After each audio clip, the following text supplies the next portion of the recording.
nanonood pa TV ang bata, oh. Nanonood TV ang bata, oh. Nanonood TV ang anak ko. Ay! Ang ding-dong.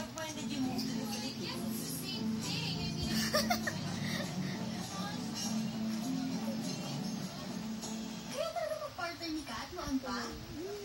Paano napilitan ako makapartner siya? Si Mike, pinapakulat si Lynn. May Si cute siyang Paolo naman, medyo kulang sa height, kaya di ka pwede Kaso hindi niya ata kaya. At nung upo ko sa paan na sira dahil sa kanya.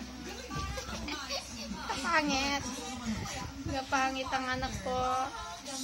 Papasa natin kay tita, no? Kapangit ang anak ko.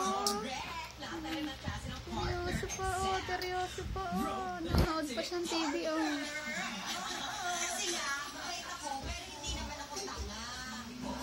Pero hindi naman ako gano'ng kapatid para patulang ka. Higa mo na ako, Tisay. Pag natulog siya, kukuhin mo. May pag-usap mo na. Never, never, ever. Never ever.